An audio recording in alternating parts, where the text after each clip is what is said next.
Hi everyone, welcome back to D K Sharma education hub. आज के इस लेक्चर में हम स्टार्ट करेंगे chapter number 4 of your class 9th NCERT geography. ठीक है।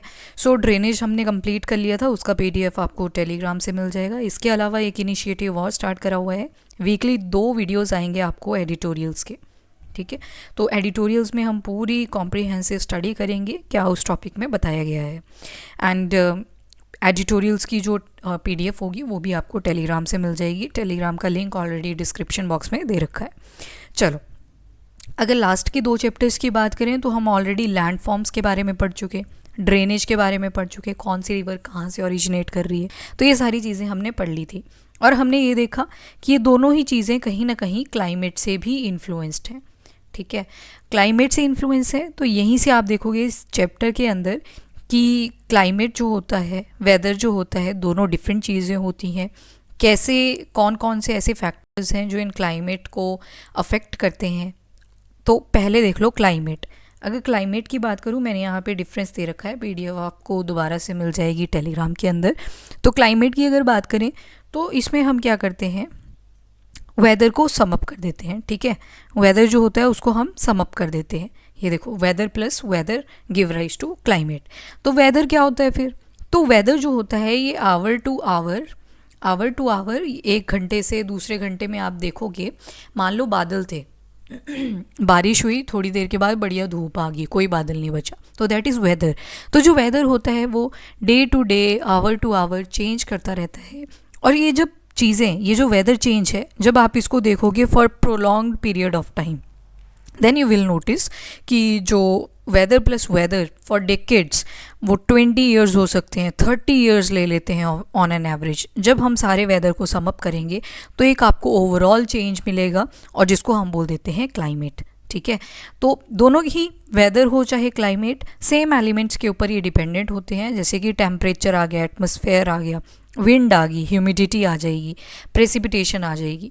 तो ये सारी चीज़ें, दोनों ही फैक्टर्स अफेक्ट करते हैं क्लाइमेट को और वेदर को।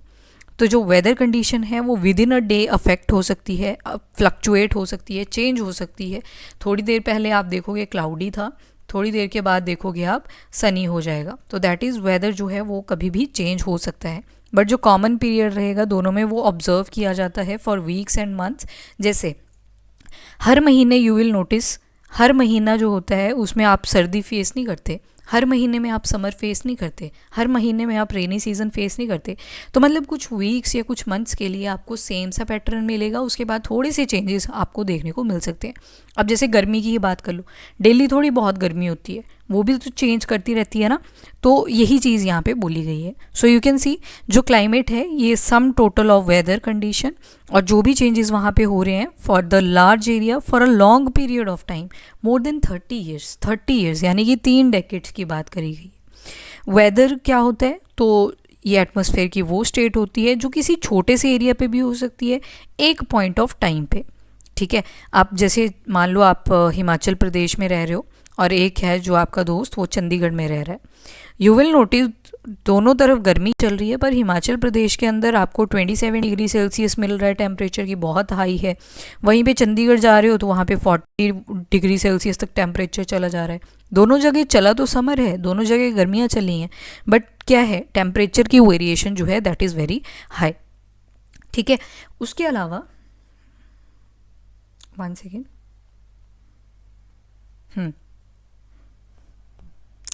ठीक है। अब क्या होता है, जो आपका वेदर होता है वहाँ पे हमने देख लिया डिफरेंट एलिमेंट्स हैं जो दोनों ही वेदर और क्लाइमेट को अफेक्ट करते हैं। ह्यूमिडिटी आ जाती है, प्रेशर आ जाता है। ह्यूमिडिटी मतलब कितनी जो है वाटर की ड्रॉपलेट्स प्रेजेंट है आपके एटमॉस्फेयर में। प्रेसिपिटेशन, कई जगह पे स्नोफॉल होती है, कई जगह पे हैवी रेनफॉल हो रहा है। ठीक है, सो जो वेदर है वो फ्लक्चुएट करता है विद इन अ डे।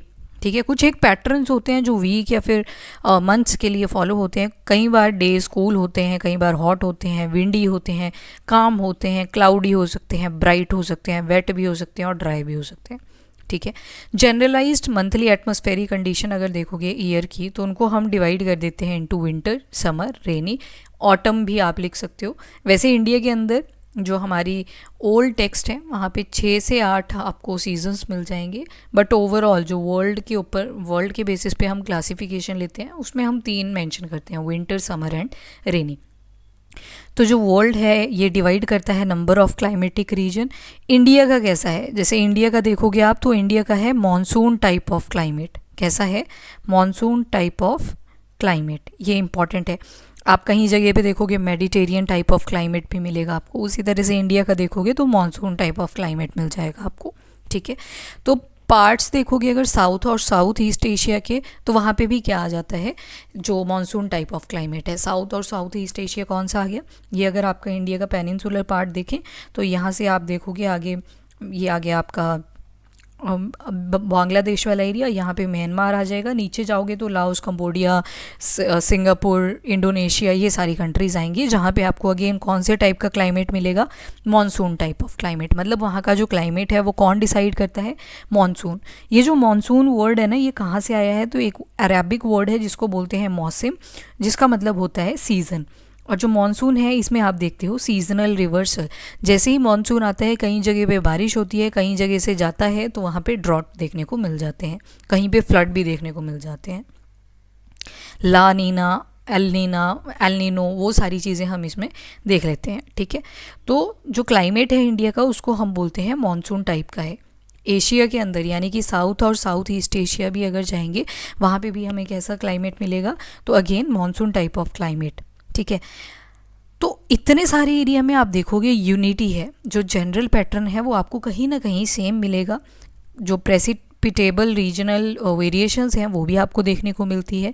जैसे एग्जांपल के थ्रू आपको यहाँ पे बताया गया है, अगर आप हिमालयज़ वाली साइड जाओगे, हिमालयज़ वाली साइड आप नोटिस करोगे कि जो है आपको बर्फ़ पड़ती हुई दिखेगी, ठीक है। वैसे ही आप अगर केरला जाओगे उसी टाइम पे तो आपको 22 डिग्री सेल्सियस के आसपास टेम्परेचर मिलेगा। उसके अलावा जो टेम्परेचर और प्रेसिपिटेशन है वो वेरी करते हैं from one place to another, season to season, एक मौसम से दूसरे मौसम में। कैसे? जैसे अगर आप जाते हो राजस्थान समर सीज़न में तो वहाँ पे आपको टेम्परेचर मिल जाएगा अराउंड 50 डिग्री, ठीक है। राजस्थान के कुछ डेजर्ट वाले हिस्सों में आपको मिलेगा 50 डिग्री सेल्सियस के आसपास टेम्परेचर। उसी मंथ में अगर आप चले जाओगे Pahalgam which is in Jammu and Kashmir, वहाँ पे आपको टेम्परेचर मिलेगा 20 डिग्री सेल्सियस। तो यू कैन सी, है तो इंडिया ही दोनों जगह पे, पर कितनी ज़्यादा वेरिएशन है दोनों के टेम्परेचर में। राजस्थान में आपको 50 डिग्री सेल्सियस मिल रहा है, और जो आपका पहलगाम है which is located in Jammu and Kashmir, वहाँ पे आपको 20 डिग्री सेल्सियस तक का टेम्परेचर मिल रहा है। So there is a huge variation. वहीं पे विंटर नाइट की अगर बात करें तो जो द्रास वाला एरिया है जम्मू एंड कश्मीर में, वहाँ पे टेम्परेचर -45 डिग्री सेल्सियस तक जा सकता है, -45 डिग्री सेल्सियस, जहाँ पे पेट्रोल को छोड़ के सब कुछ जम सकता है, ठीक है। और उसी रात को अगर आप तिरुवनंतपुरम जाओगे, दैट इज़ इन केरला, तो वहाँ पे टेम्परेचर आपको मिल जाएगा 22 डिग्री सेल्सियस। तो एक ही दिन में देखो कितनी ज़्यादा वेरिएशन है, दिन और रात की कितनी ज़्यादा वेरिएशन आपको देखने को मिल सकती है। इवन कई जगह पे अगर आप जाओगे तो वहाँ पे आप देखोगे कि जो डे एंड नाइट का टेम्परेचर है उसमें भी वेरिएशन आ जाती है, डे एंड नाइट के टेम्परेचर में भी वेरिएशन आती है। जैसे थार डेजर्ट कहाँ पे है, राजस्थान वाले एरिया में है, तो वहाँ पे दिन का टेम्परेचर अगर आप नोटिस करोगे वो आपको 50 डिग्री सेल्सियस मिलेगा, पर रात को देखोगे तो वो वहाँ पे 15 डिग्री सेल्सियस चला जाता है। तो दिन में इतनी धूप होती है कि वहाँ पे वो टॉलरेट नहीं होती, और रात को इतनी ठंड हो जाती है कि वो भी टॉलरेट नहीं होती, ठीक है। तो एक ही दिन और रात में एक ही जगह पे आप टेम्परेचर ड्रॉप देखो। दिन में अगर देखा तो 50 डिग्री सेल्सियस था, रात को देखा तो 15 डिग्री सेल्सियस चला जाता है, ठीक है। तो कई जगह ऐसे देखोगे आपकी वहाँ पे कोई फ़र्क ही नहीं होता, day and night temperature same ही मिलेंगे। जैसे कि आपका अंडमान एंड निकोबार आइलैंड्स कहाँ पे है लोकेशन, अगेन ये आपका पेनिनसुलर पार्ट आ जाएगा, इस वाले एरिया में आपको अंडमान एंड निकोबार आइलैंड मिलेंगे, जहाँ पे हमने देखा था लास्ट के लेक्चर में कि इंदिरा पॉइंट है जो इसको कंसीडर करा जाता है southern most part of the country, जो कि अब सबमर्ज हो चुका है जब सुनामी ने 2004 में हिट करा था इंडिया के कुछ पोर्शंस को, ठीक है। नाउ प्रेसिपिटेशन का यहाँ पे छोटा सा कॉन्सेप्ट आएगा। प्रेसिपिटेशन जो होती है डिफरेंट तरह की होती है, हम एक कलेक्टिव टर्म ले लेते हैं। तो प्रेसिपिटेशन में आ जाती है आपकी रेनफॉल आ जाएगी, ठीक है, रेनफॉल आ जाती है, स्नोफॉल आ जाता है, फिर हेल आ जाती है, स्लीट आ जाएगी, तो इस तरह से डिफरेंट चीज़ें आपको प्रेसिपिटेशन के अंदर मिलती हैं, इसीलिए हम एक ही शब्द यूज़ करेंगे, प्रेसिपिटेशन, सभी के लिए कलेक्टिव शब्द। ठीक है, अब देखो एग्जाम्पल की हेल्प से यहाँ पे बताया गया है कि प्रेसिपिटेशन कैसे वेरी कर सकती है। तो अगर स्नोफॉल देखोगे हिमालयाज़ में, ठीक है, हिमालयज़ वाले एरिया में आपको मिल जाएगा स्नोफॉल, बढ़िया बर्फ़ पड़ रही होगी, पर उसी टाइम पे आप देखोगे कई जगह पे बारिश लगी होगी, कई जगह पे ज़्यादा बारिश मिलेगी, जैसे कि मेघालय, एनुअल जो प्रेसिपिटेशन है यहाँ पे वो 400 सेंटीमीटर तक आपको मिल सकता है मेघालय में। वहीं पे अगर आप लद्दाख चले जाते हो वहाँ पे आपको 10 सेंटीमीटर रेनफॉल मिलेगा। तो अगेन आपको यहाँ पे क्या चीज़ मिल रही है, variation in the precipitation. Precipitation में रेनफॉल भी आ गया, स्नोफॉल भी, हेल भी, स्लीट भी, पर हमने क्या नोटिस किया, जब हिमालयज़ में बर्फ़ पड़ रही है, कहीं जगह पे जो एनुअल प्रेसिपिटेशन है मेघालय जैसे 400 सेंटीमीटर तक जा रही है और 10 सेंटीमीटर लद्दाख में, बहुत कम है। तो हाई टू लो आप देख सकते हो कितनी ज़्यादा वेरिएशन आपको प्रेसिपिटेशन में भी देखने को मिलेगी। ठीक है, वेस्टर्न राजस्थान जहाँ पे डेजर्ट वाली कंडीशन है वहाँ पे भी आपको बारिश बहुत कम मिलती है, अराउंड 10 सेंटीमीटर के आसपास। और सबसे ज़्यादा जो कंट्री के हमारे हिस्से हैं वो कब रेनफॉल रिसीव करते हैं, तो जून टू सितंबर छुट्टियाँ भी बढ़ती थी ना रेनी सीज़न की, तो ये आता है आपका जून टू सितंबर आप नोटिस करोगे कि सबसे ज़्यादा रेनफॉल देखने को मिलता है। तो मोस्ट ऑफ द पार्ट जो है हमारी कंट्री का वहाँ पे आपको रेनफॉल मिल जाएगा during these months, that is June to September. पर कुछ एक पार्ट ऐसे भी हैं, जस्ट अ सेकेंड गाइस, कुछ पार्ट्स ऐसे भी हैं जैसे कि तमिलनाडु। ठीक है, तमिलनाडु का अगर आप हिस्सा देखोगे तो ज़्यादातर जो यहाँ पे बारिश आएगी वो कब आएगी, अक्टूबर एंड नवंबर में। ठीक है, कुछ एक हिस्से कोस्टल रीजन्स वहाँ पे आप नोटिस करोगे जो बारिश है वो कब आ रही है, तो लेट आ रही है, जैसे कि अक्टूबर एंड नवंबर। तो ये जो वेरिएशन है इसकी वजह से आप देखोगे जो कोस्टल एरियाज़ हैं और इंटीरियर ऑफ कंट्री है, कोस्टल रीजन्स का मतलब है ये वाले जो जिनका जो लैंड मास है, जिनकी जो टेरिटरीज़ हैं वो वाटर के साथ लगी हुई हैं, इनके अंदर हम देखेंगे कि जो टेम्परेचर वेरिएशन है और इवन सीज़न की वेरिएशंस हैं वो डिफरेंट होती हैं थोड़ी सी इंटीरियर ऑफ द पार्ट में। ठीक है, जैसे दिल्ली का एग्जांपल आएगा भी, उसको नोटिस करना ध्यान से। तो एग्जांपल की फॉर्म में लेते हैं कि जैसे आपके जो कोस्टल एरियाज़ हैं वहाँ पे कम कॉन्ट्रास्ट होता है, कम डिफरेंस होता है टेम्परेचर कंडीशन में, और जो सीजनल कॉन्ट्रास्ट होता है वो ज़्यादा होता है इंटीरियर ऑफ कंट्री में। ठीक है, डिक्रीज़ हो जाता है रेनफॉल में generally from east to west, rainfall decrease कर दी जाती है। क्यों, क्योंकि आगे फिर लैंड मासेस अटैच है ना, मानसून में पढ़ेंगे इसके बारे में। तो ये जो वेरिएशन होती है इसकी वजह से जो लोगों का हैबिटेट होता है, रहने का जो लाइफस्टाइल है, वो सारा चेंज कर जाता है, क्या चीज़ें वो खा रहे हैं। अब कोई कोस्टल रीजन में रह रहा है, ऑब्वियसली उनकी जो डिपेंडेंसी होगी वो थोड़ी सी सी फूड के ऊपर भी होगी, ठीक है, वाटर बॉडीज़ के ऊपर भी होगी। वहीं पे जो इंटीरियर ऑफ कंट्री यानी कि interior of these coastal parts में होंगे उनकी वेरिएशन आ जाएगी, वो क्रॉप्स पे ज़्यादा डिपेंडेंट होंगे। ठीक है, वैसे हाउसेस अगर आप देखोगे राजस्थान में आपको फ्लैट रूफ और थिक वॉल वाले हाउसेस मिलते हैं। क्यों, क्योंकि दिन में हमने देखा इतना ज़्यादा टेम्परेचर है, रात को देखा तो लो टेम्परेचर आ जाता है। वैसे ही तराई रीजन में अगर जाएंगे और गोवा और बंगलोर में जाएंगे वहाँ पे स्लोपिंग रूफ होते हैं क्योंकि बारिश आती रहती है। ठीक है, तो यहाँ पे आपको स्लोपिंग रूफ मिलेंगे और जो टेम्परेचर वेरिएशन है वो ज़्यादा नहीं मिलती क्योंकि कोस्टल एरियाज़ हैं। वैसे आसाम में देखोगे वहाँ पे जो उनके घर होते हैं they are built on the stilts. ठीक है, अब आते हैं क्लाइमेटिक कंट्रोल्स। क्लाइमेटिक कंट्रोल्स के लिए 6 मेजर ऐसे फैक्टर्स हैं जो कि अफेक्ट करते हैं, जिसको आप याद रख सकते हो लैप वर्ड से, लैप वर्ड। ठीक है, एल से बन जाता है आपका लैटिट्यूड, ए फॉर ऑल्टीट्यूड, उसके बाद पी फॉर प्रेशर, प्रेशर और विंड को इकट्ठे लिख लो यहाँ पे, डब्ल्यू फॉर विंड, उसके बाद O for ocean currents and आपका आर फॉर रिलीफ, इसके अलावा डी फॉर डिस्टेंस, कहाँ से, तो सी से, तो एस फॉर सी। ठीक है, तो ये लैप वर्ड है जो कि आपके क्लाइमेट को कहीं ना कहीं कंट्रोल करता है। ठीक है, ये कुछ फैक्टर्स हैं, इंपॉर्टेंट फैक्टर्स हैं। तो कौन कौन से, latitude, altitude, pressure and wind system, फिर उसके बाद distance from the sea, continentality, ocean currents, relief features. अब अर्थ का आपको स्ट्रक्चर पता है। ठीक है, अर्थ का स्ट्रक्चर कैसा है, थोड़ा सा बल्जिंग मिलता है आपको, प्रॉपर सर्कल नहीं है, इसको हम बोलते हैं जियोइड। ठीक है, तो अर्थ के ऊपर हमने दो चीज़ें और देखी थी, एक होती है लेटी हुई लाइन, बीच वाली को इक्वेटर बोला था। वैसे कुछ लॉन्गिट्यूडनल लाइंस होती हैं जिनको हमने बोला था बीच से जो जाती है प्राइम मेरिडियन। ठीक है, ये हमने ऑलरेडी देख चुके हैं। तो लैटिट्यूड की बात करेंगे सबसे पहले, ये वाला लैटिट्यूड। अब एक बात, लैटिट्यूड और लॉन्गिट्यूड कभी भी ऑल्टीट्यूड को डिसाइड नहीं करते, क्योंकि हम इसको 3D में अज्यूम करेंगे ना, तो ये चीज़ याद रखो। पहले तो पहला स्टेप जो आपको रखना है याद, तो जो अर्थ का कर्वेचर है उसकी वजह से जो सोलर एनर्जी है वो भी डिफरेंट होती है ऑन लैटिट्यूड्स। कैसे? जैसे देखो,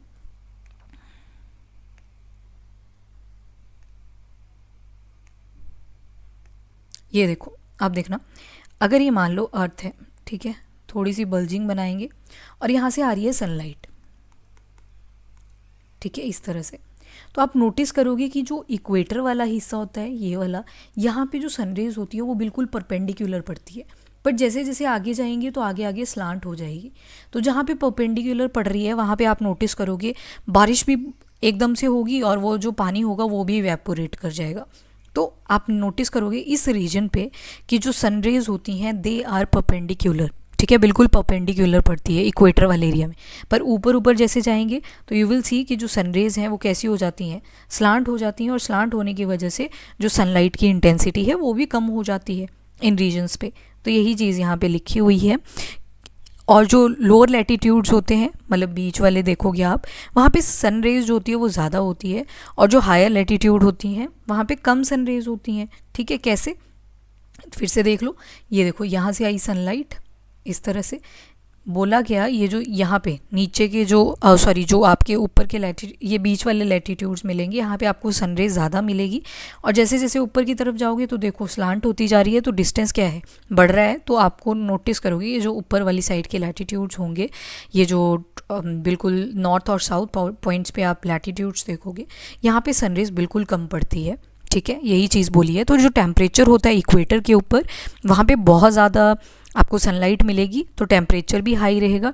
ट्रॉपिकल और इक्वेटोरियल टाइप वहाँ पे हम बोल देते हैं। वैसे ही पोल्स के ऊपर आपको सनलाइट कम मिलेगी तो टेम्परेचर भी कम रहेगा, और तो इसी वजह से हमने उसको टेम्परेट और फ्रिजिड बोल दिया था। ठीक है, तो क्लाइमेट भी अकॉर्डिंगली वेरी करता रहता है। ये चीज़ थी यहाँ पे लैटिट्यूड के कॉन्टेक्स्ट में। ठीक है, जो वेरिएशन होती है डे एंड नाइट की तमिलनाडु और कश्मीर में, वो आप नोटिस कर सकते हो। तो क्यों, कैसे नोटिस कर सकते हो? एक डायग्राम आएगा आगे, वहीं पे इसके बारे में स्टडी करेंगे। इसके बाद अगला फैक्टर आता है ऑल्टीट्यूड, कि ऑल्टीट्यूड कैसे क्लाइमेट को कंट्रोल करता है। ठीक है, ऑल्टीट्यूड का मतलब है कि अब हम मेजरमेंट कर रहे हैं अपवर्ड डायरेक्शन में, यानी कि हाइट के साथ। ठीक है, इसका लैटिट्यूड और लॉन्गिट्यूड के साथ कोई कनेक्शन नहीं है।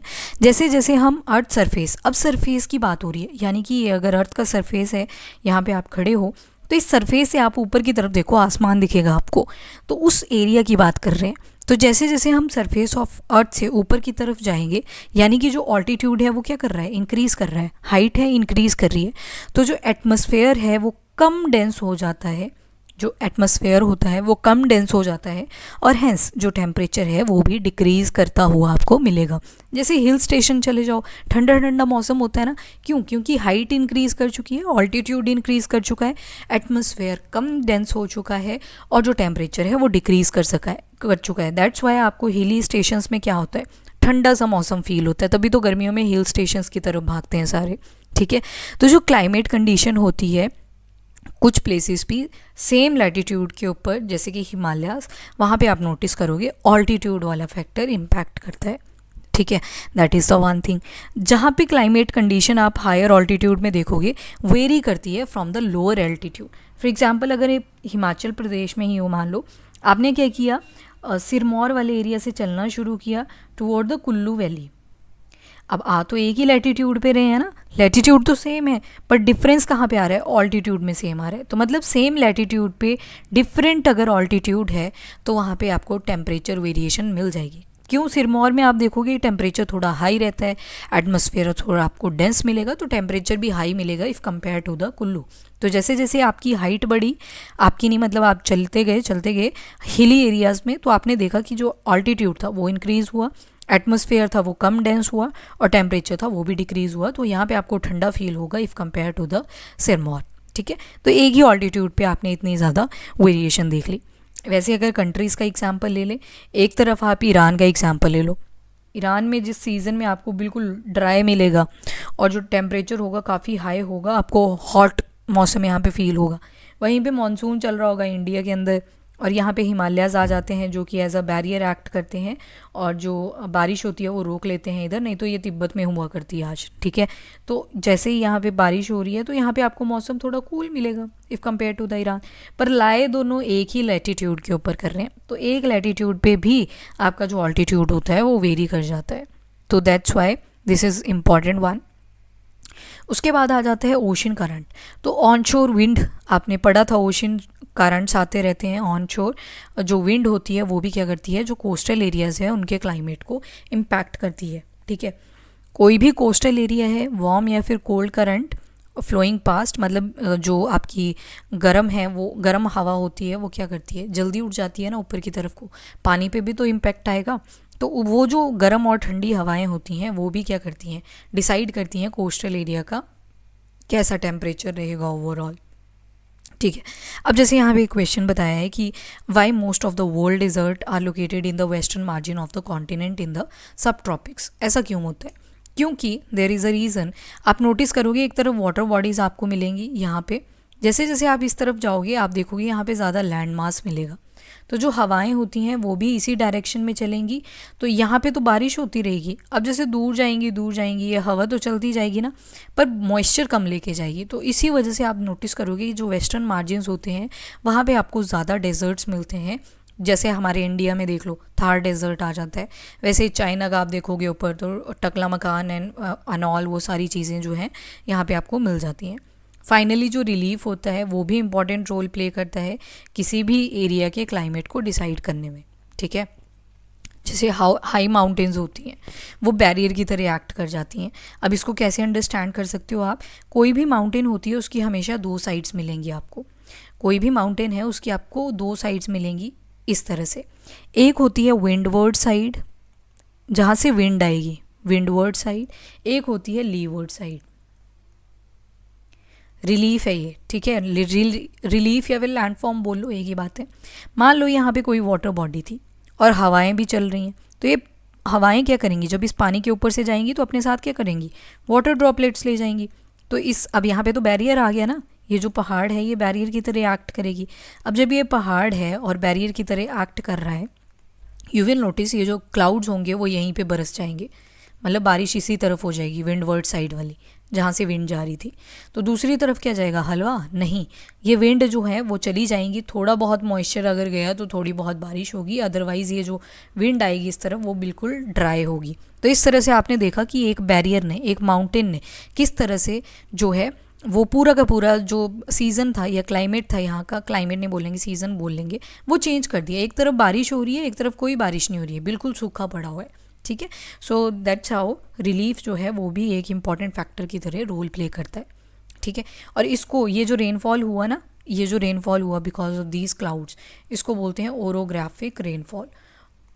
ओरोजेनी एक शब्द होता है जिसका मतलब होता है, ओरो का मतलब होता है माउंटेन और जेनी का मतलब है फॉर्मेशन।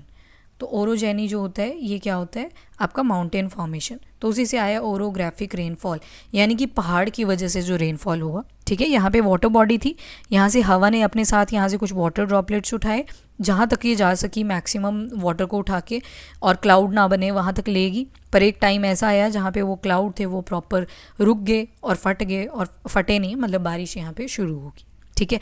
तो रिलीफ जो होता है वो भी आपका क्या करेगा, एक तरह से डिसाइड करेगा उस एरिया के क्लाइमेट को, ठीक है। अब factor affecting India's climate, India के क्लाइमेट को कैसे जो है ये अफेक्ट करता है। एक आई थिंक स्किप हुआ यहाँ पे, प्रेशर और विंड, ये वाला स्किप हुआ था। प्रेशर एंड विंड सिस्टम ये कैसे इम्पैक्ट करते हैं। आपको अगर एक चीज़ बताऊँ, यहाँ पे देखना, ये हमारी अर्थ है, ठीक है। 0 डिग्री पे आप देखते हो इक्वेटर होता है, ठीक है। वैसे ही 23.5 डिग्री आ जाता है, ट्रॉपिक ऑफ कैंसर आ जाती है। वैसे ही नीचे की तरफ 23.5 डिग्री, यहाँ पे आपको ट्रॉपिक ऑफ कैप्रिकॉर्न मिल जाएगी। यहाँ पे सूर्य देवता हैं, ठीक है। सूर्य देवता क्या कर रहे हैं, परपेंडिकुलर सोलर रेज भेज रहे हैं, कहाँ पे, जो इक्वेटर वाला पार्ट है वहीं पे स्लांट जा रही हैं टुवर्ड द पोल्स, ठीक है। तो कम सनलाइट पड़ेगी पोल्स वाले एरिया में, तो यहाँ पे टेम्परेचर अल्टीमेटली कम मिलेगा। पर हम बात करेंगे बस इस छोटे से हिस्से की, दैट इज़ 0 डिग्री से 23.5 डिग्री नॉर्थ पे। अब देखो, जब सनलाइट बिल्कुल परपेंडिकुलर पड़ेगी तो यहाँ पे क्या होगा, जो हवा होगी वो हल्की हो जाएगी, गर्म हो जाएगी ना, तो ये हवा क्या करेगी, ऊपर की तरफ फ्लोट करना शुरू करेगी। पर यहाँ पे आप नोटिस करोगे कि जो हवा होती है ऊपर जैसे जैसे जाएगी तो वो ठंडी हो जाएगी, टेम्परेचर डिक्रीज़ करेगा ऑल्टीट्यूड के साथ, तो आप नोटिस करोगे यहाँ पे हवा जो होगी वो ठंडी हो जाएगी, और एक टाइम पे इतनी ठंडी हो जाएगी कि वो डाइवर्ज कर जाएगी, बैठ जाएगी, और फिर पूरी सिंक कर जाएगी और दोबारा से 0 डिग्री की तरफ चली जाएगी। ठीक है, क्या हुआ, यहाँ पे लो प्रेशर क्रिएट हुआ। क्यों क्रिएट हुआ लो प्रेशर, क्योंकि हवा गर्म हो गई है, तो जिस चीज़ गर्म होती है वो हमेशा ऊपर की तरफ जाती है ना। जैसे ये कंसीडर करो, ये कोई बास्केट है, ये बास्केट नहीं, इसको कंटेनर कंसीडर करो, इसके अंदर पूरा एक आपने वाटर ले रखा है। अब जब आपने इसको गर्म करना शुरू करा तो वेपर ऊपर की तरफ जाते हैं ना, तो सेम विल हैपन हेयर।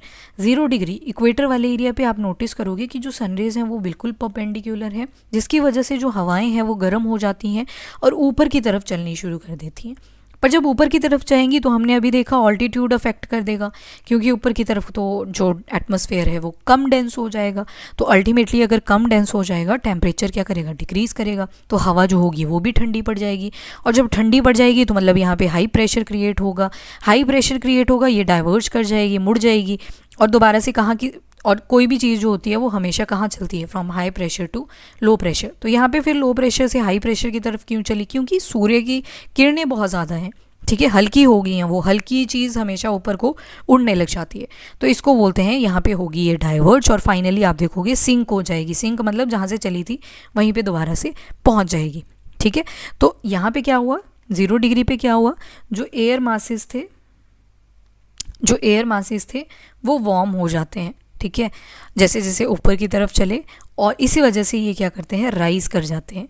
और वहीं पे ऊपर क्या देखा, अब जैसे जैसे ऊपर की तरफ जा रहे हैं तो सूर्य की किरणें भी स्लांट होती जा रही हैं, तो कम सनरेज जब आएगी तो जो हवा नीचे से गर्मा गर्म आई थी वो ऊपर की तरफ क्या हो जाएंगी, कोल्ड होना शुरू हो जाएंगी, और जब कोल्ड होंगी तो वो अपना वेट उठा नहीं पाएंगी, एयर मासेस ऊपर की तरफ जा नहीं पाएंगे, और वो क्या कर जाएंगी, डाइवर्ज कर जाएंगी, और डाइवर्ज करके फाइनली इतनी भारी हो जाएंगी कि वो नीचे की तरफ चलनी शुरू कर देंगी, जिसको बोलेंगे सिंक हो जाएंगी।